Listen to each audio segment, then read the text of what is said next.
All right, well, welcome everyone to the panel on the challenges of data in criminal justice. I'm John Pfaff, but I'm listed as a moderator. I'm also, because I can, talking a while for a bit too. So the makeup for our panel for today is we're going to have three sort of 10-minute talks and then some Q&A. I'm going to start by sort of talking about why our criminal justice data is simply a giant, frustrating mess. Next, then will be Gipsy Escobar from Ministry of Justice. He'll talk a bit about how they're working to make things less messy. And then the third talker will not be Lauren-Brooke Eisen, who I guess as of yesterday is now actually the acting director of the Brennan Center's Justice Program. So with that, she's a little busier than she was 2 days ago. And so Ames Grewert will be subbing in for her. And he'll be talking about sort of how Brennan Center's sort of the struggles of trying to make things a little bit less terrible. And after that, we'll do some Q&A. The way we thought we'd do it is you guys all have cards in front of you. You can write down the questions that you have. They'll come to me, and I'll sort of pick questions out to raise for the panel to discuss.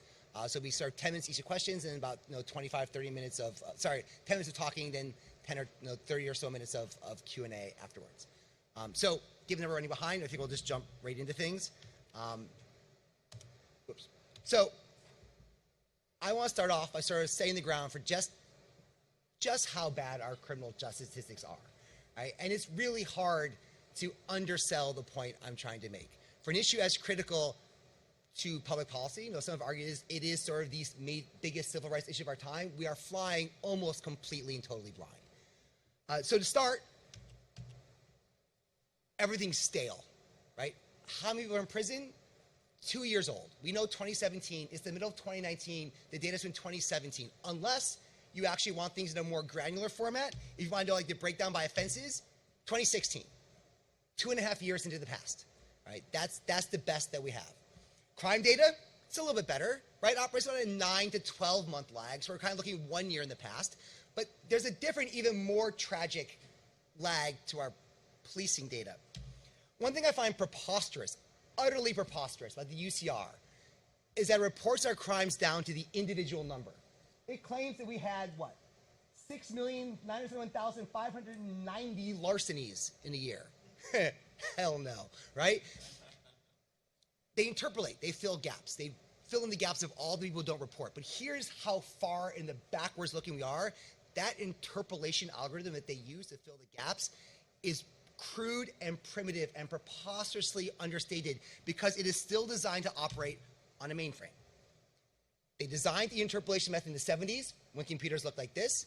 And now in 2019, sorry, I'm still looking at the past, I don't know what year I'm in. 40 years later, we're still using something designed to run on mainframes, right? That's unacceptable, right? Although I do admire IBM's color scheme here. It's much better than usual, this black laptop or perhaps the silver Apple laptop. That's a cool looking computer, but we should not be running our interpolation methods at the FBI based on 40-year-old technology. That's the good news. It just goes downhill from there, right? Do you want to have a survey of how many people are in prison and what they look like in detail? The BGS, the Bureau of Justice Statistics, they're supposed to run that survey every 5 years. That's the last one we have, 2004. And the 2004 one is a giant hot mess that no one can actually figure out how to use. So most of us rely on 1998, right? That's 20 years in the past, right? 10 years before, we've had 10 years of crime decline. We're looking at data that's 20 years old to understand exactly what people are in prison for. Do you want to understand how the court system works? We've got the state court processing statistics. That looks at major urban counties, understand what's going on in the big counties, and that's useful because about 65% of all criminal cases take place in 10% of all counties. So a survey that looks at those counties is useful. 2009. It's a decade old. How about the National Justice Reporting Program? That looks at sort of all counties, a survey, not a census, it's not detailed, but you do a broad survey to try to get some sense of sort of the country as a whole, not just the big counties. That's useful. That's 2006, right?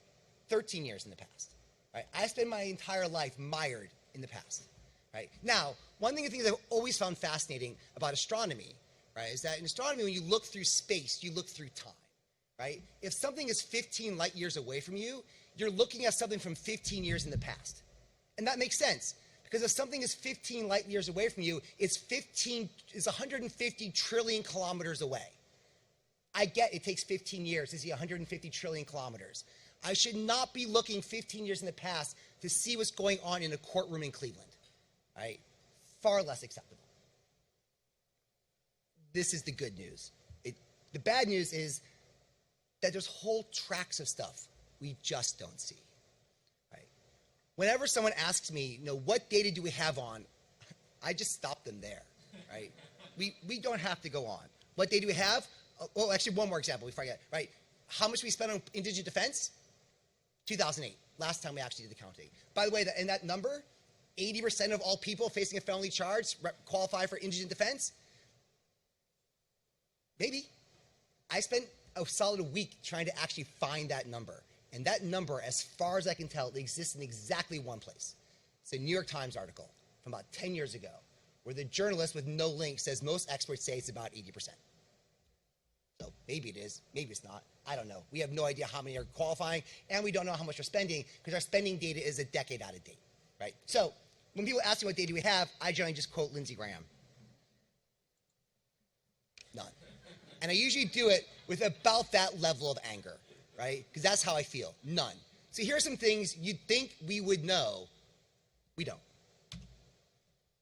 How many arrests since 1980? I can tell you how many total arrests, right? We can count that. That's in the FBI number, putting aside all the guesswork the FBI does where people don't give us data, right? But I can't tell you how many people have been arrested, how many individuals have been arrested since 1980, and how many of them are still alive. So what's the total have been arrested rate for the country as a whole? No idea. Same thing for prisons. I can sort of back it out now from 2000 onward, except the data allows you to back it out. Can track if a person enters a prison in New York and leaves the prison in New York and comes back to prison in New York. But if they end up going to prison in New Jersey the next month, they're a completely different person. Right? Can't even link across states. And that's just from 2000 onward. Can't see anything before that. And that's only for about 30 states if you're lucky in any given year. Otherwise, mass incarceration, no idea how many people have actually been affected.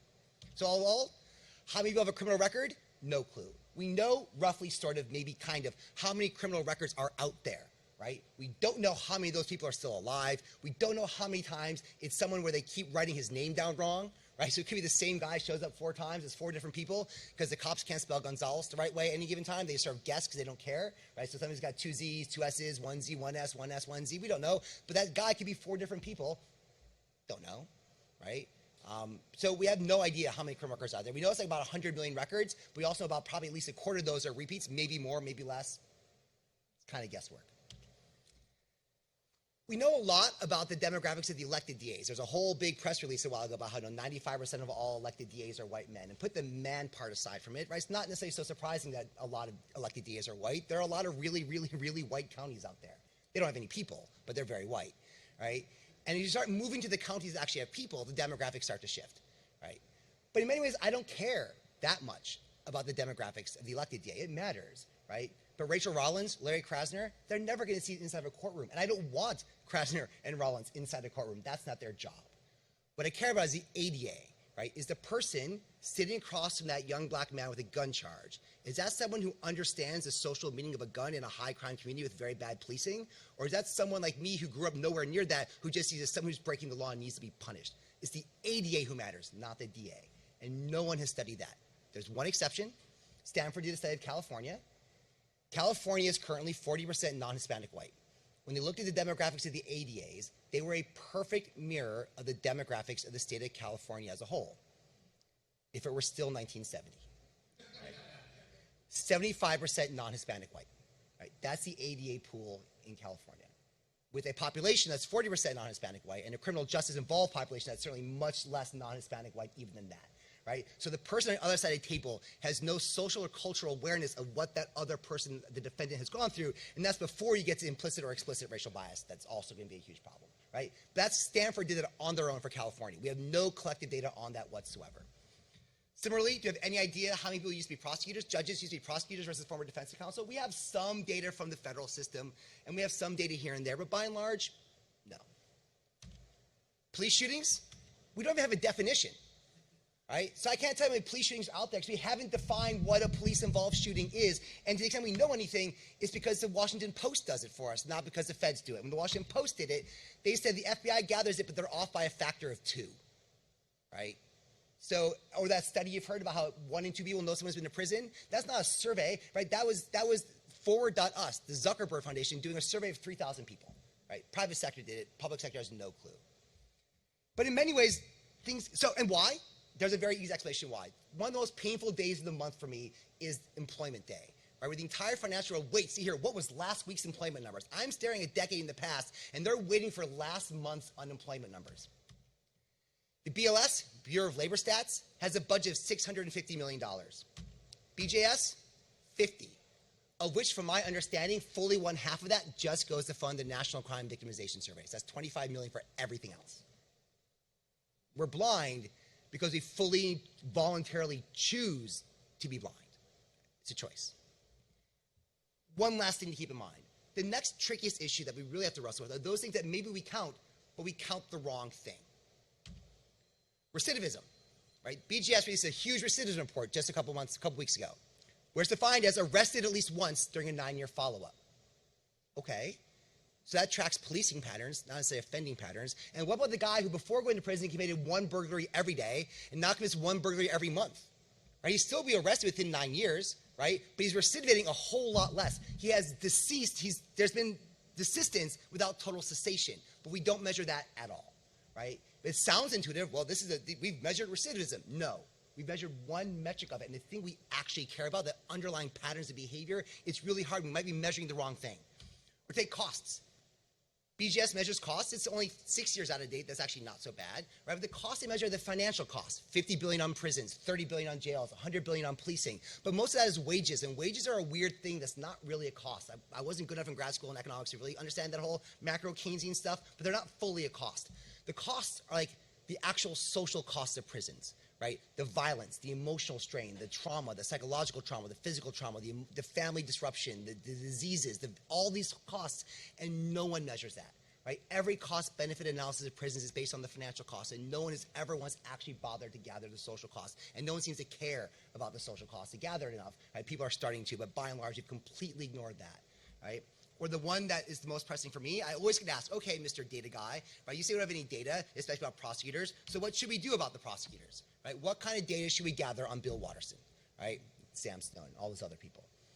I don't know, actually. It's a really good question and a very dangerous question, right? Because whatever we gather, that is what they are going to do, right? They will act to the stats that we gather, and what those stats are isn't clear. And increasingly, I've come to begin to appreciate, especially with prosecutors, I think it's true with lots of other agencies as well, perhaps you've been thinking about data the completely wrong way. I don't actually really care that much about what's actually in the prosecutor's files. What I care about is the prosecutor's impact on the community, and that's not in his files, right? And in some ways, I think we often focus so much on trying to gather data from the system, which is important. I'm not trying to undersell gathering it, but there's a whole other category of data. What does this decision they're making do to the communities in which they're involved, and how do we gather that data, right?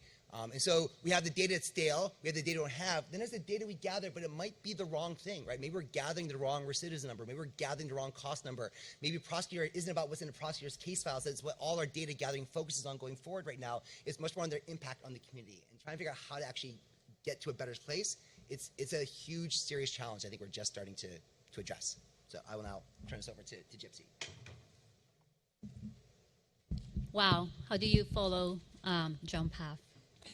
My answer to that is by a video, so that I don't have to, after that mic drop from John, I'll just show you a quick video.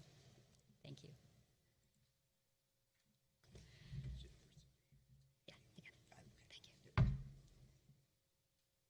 This is the best mechanism I've seen anywhere yet. I think that Measures for Justice is the answer. Measures for Justice is a system of performance measurement for local criminal justice. We measure county-level criminal justice because that's where the most important criminal justice decisions are made. When we looked at the Measures for Justice data portal, we saw that Philadelphia had a higher rate of violations for pretrial release. The data allowed us to understand that we had to decrease the rate of violations. When we put our social services staff to that front-end analysis, 90.3% of those who received that social service intervention plan actually did well. They made it to court in the first appearance, and they stayed arrest-free during that pretrial status. In my county, we have a county commission form of government. They allocate my budget every year. the more data I can give them, the better decisions they can make for our office. When I first took a look at the data from Measures for Justice, there were 4 of them that stood out to me. Time to disposition of felonies and misdemeanors, number of dismissals, and number of felonies that are pled down to misdemeanors. Historically, we've had difficulty getting staffing level increases. This year I was asking for 4. During our most recent budgeting cycle, the data from Measures for Justice was a significant component in my arsenal. I strategized the budget presentation around the measures that we were able to show our county commission. Here's how we stack up. We'd like to try to do better, but we definitely don't want to fall back. We got our full request met, which is the first time that's happened since I've been county attorney in 2007. One of the measures that stuck out to me was our indigent jail population in Winnebago County. When we looked at the measure and looked at our jail population, what we found was that about half of the people who were sitting on cash bonds were sitting on cash bonds of $500 or less. Based on that metric through Measures for Justice, we set up a study to track what was happening. One of the big issues was holidays and weekends. There was nobody processing the cases. What we found is that 78% of them are being given a signature bond, but they're sitting on average 2 days in jail until they see a judge. In our county alone, the fiscal impact works out to be about $45,000 per year. So I waived the appearance for the district attorney's office for all of those matters, so that when the judge is called in to do those probable cause determinations, they could also release people. Particularly for policymakers and practitioners, Measures for Justice really provides them with the data that they can use to make informed policy decisions. This is going to be one of the most useful tools in the history of the criminal justice system in the United States of America. We didn't pay him to say that. And after that little self-promotional video, which I just wanted to start with because it gives you a little bit of the idea of how practitioners in the field might be thirsty for data, right? So, thank you. So when I started Measures for Justice, I did something very similar to what John just did very quickly for you. In 2011, Measures for Justice got together, put a group of experts together to come up with some metrics, right? They came up with 50 aspirational measures that that we should measure for the system from arrest to post-conviction. And when I came in 2012, I came with the goal of seeing what we could get, right? What data is out there that will allow us to populate those measures. The conclusion of the study was very little, right? I looked at all the sources that John showed you and concluded that only like 5% of those measures could be populated, and only for the largest counties. So if you see, for instance, one of the BJS collections that John showed you, which is what happens with felony defendants, that's only really collected for the 45 largest counties in the country. So we don't really know what's happening nationwide. So the irony of that is that Marie Van Nostrand, who's here, she said earlier in her panel, there is a dearth of data that can be used, that's usable, right? But the irony of that is that the criminal justice system is collecting loads of data, right? All agencies collect loads of information on their clients, on their cases. The problem with that is that we have been using the data just with a few things in mind. We've been using the data just to track cases, which is like what the reason why originally the data are collected. And when the agencies are looking into measurement of performance, they're focusing very narrowly on 3 things, right? They're looking at conviction rates, they're looking at caseloads, and they're looking and they're looking at a time to disposition, right? So there is like a big question here that John was saying, and I know some of you here will agree, is that we need to look into what is it that we're measuring, right? Like what is it that matters? So I will argue that we need data, right? Because a lot of our decision making and policy making is based on anecdote. The other day I was listening to a podcast and I decided I would steal this really great quote from the podcast. Somebody said, you listen to the anecdotes, right? But you act on data. We cannot continue to have decision-making and policy-making based on anecdotes. Anecdotes are important. Anecdotes give you the qualitative context, perhaps, or they might give you kind of like the impetus to act on something. But you cannot make policy decisions based just on the anecdotes. You listen to them, but then you go and get the data and act on the data. John went over a lot of the problems with the data that are collected. We have loads of it, but there are issues of reliability. There are issues of meaning that, humans are entering the data, like humans make errors. One of the things that we kept listening when we went collecting data from the course was that we could not use the data for measurement, especially because we were doing the measurement publicly. You can go to our website and you'll see the data portal, because the data are not reliable. And my question back was always, so you're telling me that the official, especially in places with e-filing, you're telling me that the official record of a case is not reliable. You're telling me that the data that you're using to make risk assessments for pretrial release and the data that you're using for sentencing decisions is not reliable, right? That's what you're really telling me, right? So, it goes beyond like how to use the data for performance measurement or for outcome measurement to like how are we using the data on the day-to-day for cases. There is also lack of uniformity. We talk about the criminal justice system of the United States, right? In reality, there's more than 3,000 systems, and you know this, right? Each system, each county have their own practices. Each states have their own laws, procedural and criminal. So there is a lack of uniformity on definitions. There is a lack of uniformity on what we collect and how we use that information. There's lack of integration. Marie was saying it earlier, right? Agencies don't speak to each other within the same system. People have languished in jail in some jurisdictions because the data from the court doesn't speak to the sheriff data and doesn't speak to the prosecutor data, right? We need that integration. And there is a lot of jurisdictional nuance, of course. So when we do measurement, we try to account for the jurisdictional nuance while still trying to create, kind of like a uniform standard understanding of what are the practices behind the data.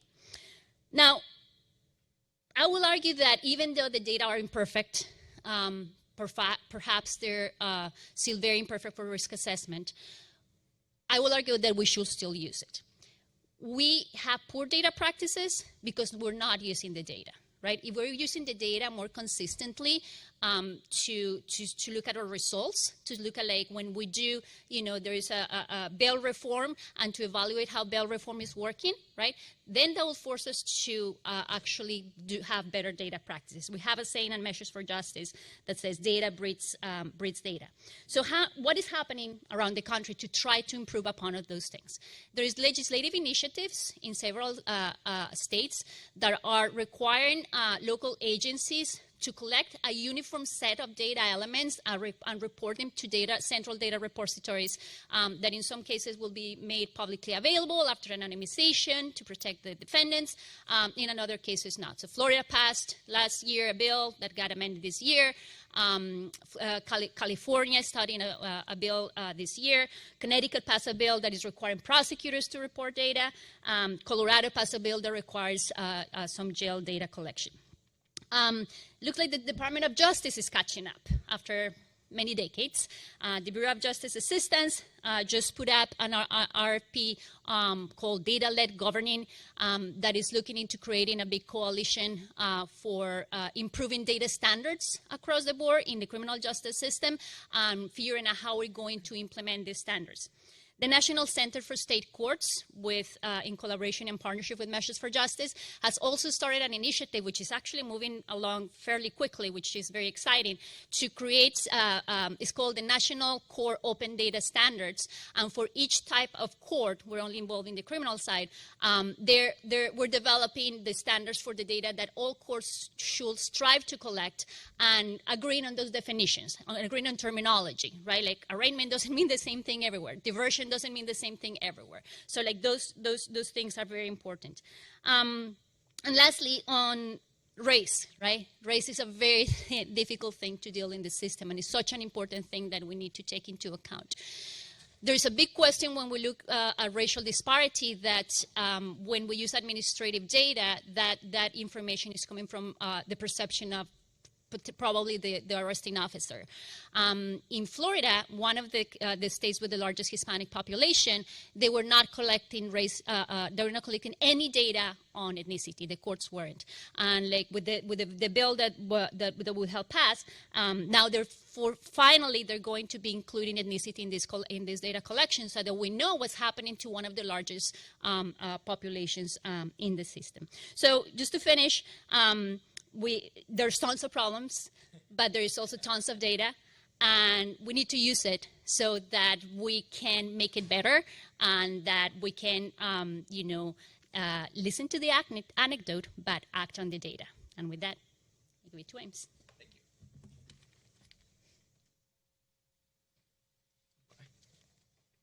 Hi, I'm Ames Grauert from the Brennan Center for Justice. So the Brennan Center's mission broadly is research-based advocacy, but as you're hearing today, if you don't have the research, that poses some big problems for our mission. So one of the things that my team at the Brennan Center works on, and a lot of the people on our staff actually work on, is trying to fill in some gaps in the data so we can do honest-to-God research and work to end mass incarceration. So I'm going to tell you about some of the projects we have and some of the attempts we're making to fill in gaps in the data, how hard they are, and where they come up short, and what the problems with that are. But first, I want to nod to something that John mentioned at the top of his presentation. It's not just bad that we don't have reliable FBI crime data from more recently than a year and a half ago. It's a disaster for policymaking. If you're going to be talking about criminal justice policy, a reality of advocacy in this space is that you need to understand that a lot of politicians, a lot of policymakers respond to crime and respond to the effect their policies will have on crime, not racial justice, which motivates me and motivates a lot of our work, or economic justice or anything like that. So you need to have good recent crime data. The problem with having data that's this far out of date is when there's a huge lag between the actual problem you're talking about and the ability to act on it. So the broad story of crime in the United States is 1990, crime rates were very high across the country, very high in major cities. Generally, significant downtrend thereafter with some bumps along the way in the early 2000s or so. Then all of a sudden in 2015, there's a significant increase in violent crime and homicides. You heard me here concede that. And in 2016 too. But the fact that we couldn't really respond to that in real time meant that we were having a debate about the causes of crime and what caused crime to increase those years today, long after that problem has actually started to subside. Crime rates are going back down. So we can't react in anything approximating real time. So one of the projects that I work on at the Brennan Center is we develop crime analyses where we try to pull data from the 30 largest cities. We arduously collect data from cities that report it, clean it into a standard that we can reproduce it honestly, and put it on our website. And we just put up the most recent one that covers crime in 2018 in the 30 largest cities. We were only able to get data from 25 of those cities. We got homicides for a total of 26, which was pretty great. But even that data is not enough to inform good policymaking. Like, we're able to tell you about crime rates in major urban cities. The ability to generalize that to the nation as a whole is practically null. It's realistic that crime trends in cities might move differently from the country as a whole. What do city level crime trends say about the country? I can tell you what they did like a couple of years ago, but I can't reliably tell you if there's a real divergence in those trends happening today. And an even bigger problem is something you alluded to too, is standardization. An assault is not an assault is not an assault. So we can correct and try to standardize that data to a certain extent, but for real good policymaking responsive to crime trends, for real good advocacy responsive to crime trends, you would need that more recent data. That just goes to show you that even if you go through the hard work of trying to fill gaps in data, the number of landmines that are awaiting you are just, it's almost like a fractal. Like, it's irreducibly complex. Every time you say, like, well, I think I figured out what an assault is, you zoom in a little closer, like, oh my God, I forgot about like the completely definition of assault versus battery in New York, and it's off to another problem. That's one issue we're dealing with. We've recently mounted a couple large-scale efforts to fill in data gaps we don't know. So even with the data we have, which is pretty slim, I can actually give you a ballpark idea of how many people in the workforce today have been to prison. It's somewhere south of 10 million. I can give you a ballpark of how many people in the workforce have a felony conviction. It's around 20 million. Previous researchers have done the same thing. We're trying to update that, and the results are largely what you'd expect. However, the figure you hear from the FBI, and we only know about it because it's in like an FBI press release or something in response to a reporter asking a question, is there are around 70 million, 65 million criminal records in the United States. So what about those other 45 million people? Are those people who have, been to jail for misdemeanor, been to Rikers and stayed there for like a couple of years? Are the people who just got arrested and the conviction vacated, et cetera, et cetera? No clue. So we, a couple of our teams have set out to try to figure out what the rest of that population looks like. My colleague, Eisen, who couldn't be here today, is leading a project studying the costs of fees and fines. So for a lot of people who might not go to prison, one of their contacts with the justice system is, a sanction where they're saddled with some financial obligation that they have to pay. And that can snowball into, rather serious debt and wind up being a real weight around their ability to, get a job, keep a driver's license, et cetera. If we wanted to make an argument that it's not worth it for counties, cities to pursue those financial obligations to, immiserate the poorest people among them, we would do that by trying to get an idea of how much it costs to collect that. Like for every dollar in fee and fine data that you bring in by, over policing largely poor communities, are you spending $2 in policing? No one really knows. and if you go to most municipalities and most counties, they won't be able to tell you. They don't track anything remotely similar to what we need from them, which is an idea of how much, officer time, court time, processing time they're spending to get this data. So what my colleague LB devised and other members on our team is a twofold process. First, working with Right on Crime, the Texas Public Policy Foundation, they sent out a survey to several states across the country, asking court officers to fill in the gaps, like with a question like, how much of your day do you spend entering criminal justice debt that's been paid in your ledgers? Please respond below, et cetera, et cetera. The responses they got back were like where they got a lot, were not all encouraging. Like I just heard yesterday that some people would say like, how much time did you spend? How much time do officers spend effecting an arrest for fees and fines? Someone wrote like 3. Great. I have no idea what that means. It could plausibly be 3 minutes. It could plausibly be 3 hours. It's probably 3 hours. But so that's an incomplete data set, and they've made like a real great effort to fill that in. So what they decided to do is something that seemed like a Herculean effort at the time, and it definitely was. They sent 10 of my colleagues to courtrooms around the country to sit and watch courts handle fee and fine cases. So in like a court on the Texas border would be a young Brennan Center researcher with a trusty notepad and a pen, making a note about every case that came before and how long the judge spent on it. And they, through the course of that literally week-long effort by nearly a dozen of our team members, they were able to get a decent database, and we're actually working on putting that into a report that we'll be hoping to publish before the end of the year. But it just goes to show you like the monumental effort you have to spend to get even data that you would think people would have to know. Like if you're imposing fees and fines and things like that, surely you know that they're cost-benefit justified. No, they do not know that, but we will tell them. One of the things that my team is now working on is trying to fill in an even bigger portion of that 45 million people with criminal records who we don't know terribly much about. So it's fairly easy to keep track of people who are incarcerated in prisons because prison sentences are generally longer than a year. So if you go to prison, we know where you'll be for that year. Jails, completely different story. Jails are inherently transitory, as you know. You can go to jail because you're waiting for trial. You can spend a day there. You can spend 30 days there. You can spend 3 years there. And that's only part of the function that jail serves. Like if you're in jail, you might be there because you're serving a sentence for a crime. What do we know about how many people go to American jails every year and how long they stay there? Nothing. We know that the average daily population of American jails is around 700,000. I think it's 770,000. And we know that average number of jail admissions is around 11 million. So from those two numbers, you can work out a few statistics about the ebb and flow of jail populations, but not a whole lot, because it gets a lot worse once you realize that unlike prisons, people can go to jail more than once in a year. So you can, commit a shoplifting offense. You go to jail for a couple of years. You plead guilty. You get out. You're still poor. You go to jail. You commit a shoplifting offense. You go back to jail, and the cycle repeats itself. The data we have is almost completely blind to that problem of like intra-year recidivism. There's one study I found by someone who was studying jails for a health project, where they found that every 1.4 admissions is a repeat admission. Pretty interesting, but when you dig into the citations for it, the citations are like this guy I talked to at a conference, which like do not inspire terrific confidence.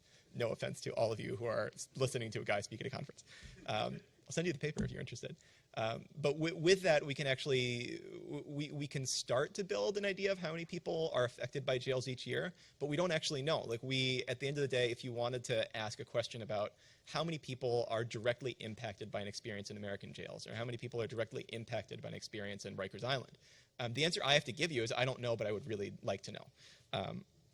And I'm running out of time, so just one last question, or one last point, and I think it's a really important one that we're just starting to talk about, is the misdemeanor justice system.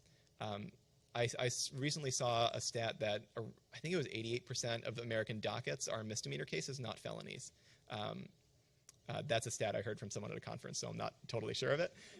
But we know almost nothing about misdemeanor case flows. There's actually starting to be some really good research on it. There's a couple good books, Misdemeanor Land and Alexander and Nadapov's Crime Without Punishment. I recommend them both. And they both take a really good shot at trying to estimate the number of cases that flow through the misdemeanor justice system every year. But they come up largely blank. Like you can get, in those books and those papers, you get the number of cases in misdemeanor courts for around 30 states. How many of those cases end in conviction? Not sure. Actually, Nadapov's book delves into that somewhat. It's a difficult issue. But to even start to understand the huge size of the criminal justice system, we would need data that we just flat out don't have. And there are methods that we're working on to try to get that data, but to tie it up in a nice bow, there are a lot of pitfalls and a lot of limitations to those efforts. So the more data collection efforts we can get underway, the better. Excellent. So we have some time for questions. That's what the cards in front of you are for. If you have a question, write that down. They'll gather, then hold it up. People can gather and bring it up front. Right now, we have two right now. One is kind of a narrow question, but I think we can broaden it to a bigger question, which was, I think I can guess who asked this. Could and should we turn to the marijuana industry to help measure criminal justice impact on legalization? I'm guessing that's Doug Berman's question.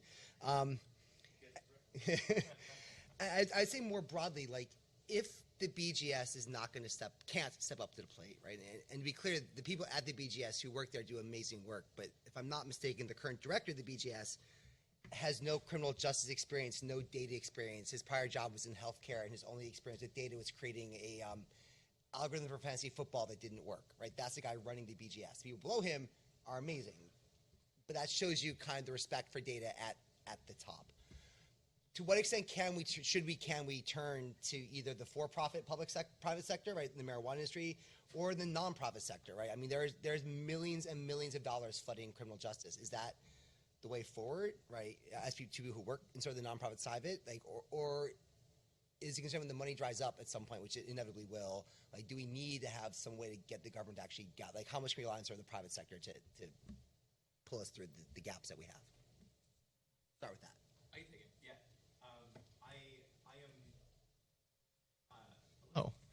I'm deeply suspicious of private sector efforts to uptake jobs that should be done by the public sector. This comes from a college career studying Roman history where the firefighters were privatized. It did not go well.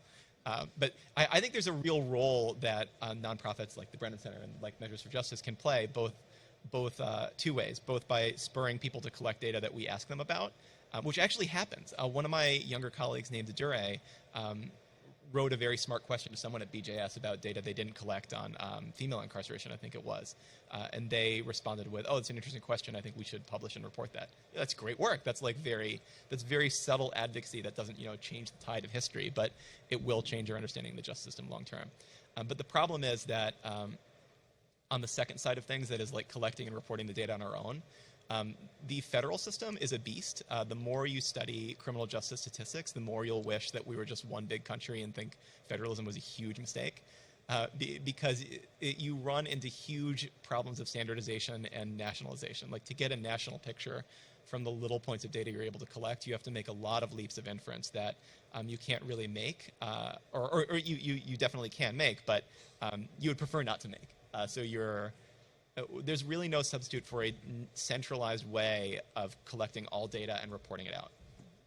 I'll just add to that I do think that the nonprofit sector has a role there. I will also be suspicious of the private sector per se, especially when there is like conflict of interest in there.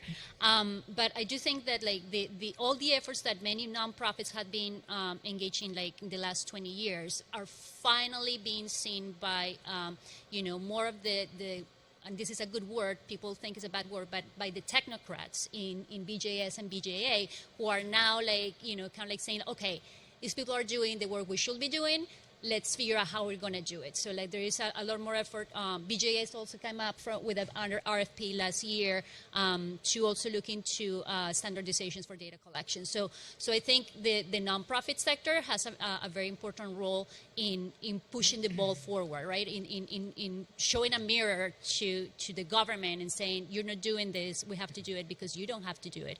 But I mean, you don't want to do it, but you should be doing it, and we should become obsolete one day. I guess I just add my biggest concern on the private side is the fact that it's never continuous, right? Like some of the reports Brennan's doing, and they're great, but it's a one-off, right? We've done this study, we've seen it, right? Nada Puff's work on misdemeanors, same thing. She did a study, found the national estimate was off by 30%. The national number is 10 million felony misdemeanor cases. She came up with 13 million. Right? That's a huge error. And then it stops, right? And I think is the public can keep it going every year. That's great. But the BGS has over time to see what matters. If you can't get that constant like over time, over states, it's going to be a problem, right? And I think it's a challenge. Next question. I think this is interesting. The answers are like, simply put, what is the most pressing question related to criminal justice that we don't have data on that we need data for? What's the biggest of the thousands of blind spots we have? What's the biggest one? And I'll just go first. I need to think of an answer. Oh man. I'm actually going to say race. The data on race is terrible. And not just race but ethnicity. Like, it's not just an issue of collection in terms of like who is recording the race and ethnicity of the person, but it's also an issue of standardization. Look, I've looked at data dictionaries used by some states that are outright racists. Like some of the values that they will use, like for Asians, for instance, they will still say Oriental. So I think if we know, right? We know that there is large racial disparities in the system, but the way in which we collect and categorize race in the data are very, very lacking. This is a really tough one. I think the Brennan Center answer would be crime, because I should direct you to our excellent work studying crime rates. But I'm actually not sure that's the answer. I think it actually is something like socioeconomic data. So for our report we're doing, I've been trying to get decent socioeconomic breakdowns of the justice-involved population, and it just sort of doesn't exist. Like there's a survey called Survey of Inmates in State and Federal Correctional Facilities that was last. You're laughing. Yeah, it was last run in 2002. An update has been due since, when I joined the Brennan Center in 2016, an update was put on the page saying like 2016 data forthcoming. It's still not out. Well, they took that off the website. Really? Last night. They dropped 20. Forthcoming is gone now. Oh my God. So I emailed them and they said they're doing another round of data collection and then they'll publish both at a year to come. So bad news. But that will give us an idea of, if we want to talk about poverty in the criminal justice system and racial impact in the criminal justice system, that's the sort of data we'd need. And I think that sort of data can actually move policy when people understand, what the justice system is doing to some of the more vulnerable communities in the country.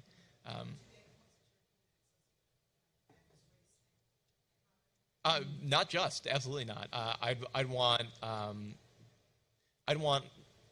salary before you became justice involved. I'd love follow-up data afterwards.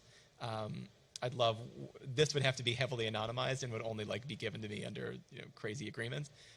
Where you lived before you were justice involved, where you were incarcerated. There's no end to the number of data points I'd want that I'd put under that socioeconomic umbrella. But I would love to do more research supporting the argument that mass incarceration, aside from being a racial justice issue, it's an economic justice issue for people of all races. So it reinforces the black-white racial wealth divide and the income inequality in the country as a whole. And to make that argument well, I'd need a lot more data than I have now.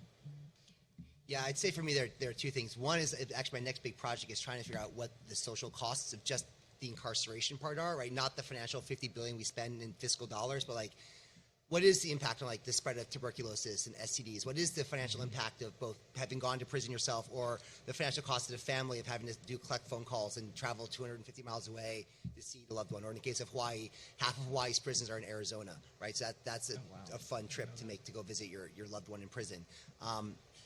Right, like what are those costs? We've made 500 million arrests since 1980. We've sent well over 20 million people to prison, and we have no idea what these costs are. And that's a choice. Right? We've chosen not to care about what we've done, and just figure out what those human, emotional, mental, physical, psychological costs are, I think is huge. I think the other data point I would love to have, and again, this is hard to get because it requires tremendous data gathering, is to really understand like the individual level churn to this system. Because one thing we realize is the fact that we know the total number, but a small number consume a massive amount of that, right? There's one study looked at Rikers. I think there's a couple people, if you do the math, they're literally hitting Rikers every like 4 to 5 days, right? So they're obviously hitting Rikers, bailed out, and within a week they're going back. So it's like 40, 50 hits with Rikers by a single individual in a given calendar year, right? And one study in Philadelphia found that half of all people who went to jail, they went to jail once, and the other half of the jail population, people who cycled through multiple times, right? And trying to understand, just how much of it is these people who just don't know what to do with, right? And helps us understand the distribution of costs, but also helps us understand exactly where we're failing, right? Like the people who go to Rikers 14 times, 15, 20 times a year, do you really think the 23rd time, like that's the one, right? First 22 times this year, get it. Like it takes some time to learn, but that 23rd time you send to Rikers, now he's gonna get it. That's gonna get him the job, right? And cure his mental health problem. That's what it took.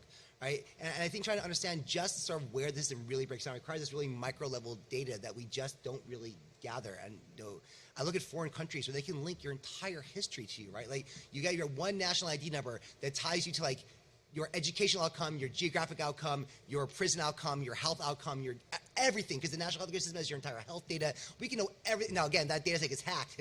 That's a joy, right? But I knew one state where they don't even have the same ID number in the criminal justice system. The police give you one number, and the prison gives you a different number, and the DA Association blocked a state effort to link those two numbers together. So you have no idea when someone passed through the DA's office what ties the arrest to the prison outcome, because the DA did not want you to know that. The fact that counties rely on funding from these fines and fees to run their offices, but refuse to gather the data on exactly what it is costing them. They don't understand their own cost because they don't want to, right? They don't want to know that. It's not they don't want us to know it. They don't want to know it themselves, right? That granular level, I think, is a huge thing to solve. What's interesting too is if you want to get good data on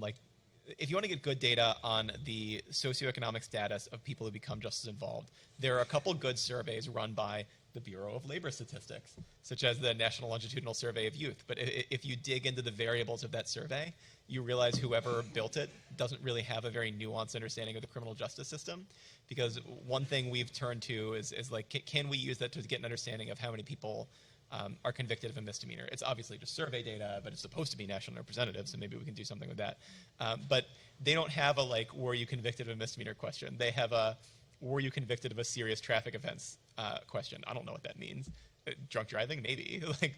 And a system of 50 prisons, 2,000 DA offices, and 19,000 police departments, right? National level data provides almost nothing useful, right? Because there's no national level criminal justice policy, right? So you can't take that data and understand what's working, what's not, because at a national level, X percent, like that forward.us, 50% of all Americans know someone in prison. Well, nationally, a survey of 3,000 people, we have no idea what varies from state to state, what makes it better, what makes it worse, and much less at the county or the city level. I know we started late, so I don't know how we're doing on time.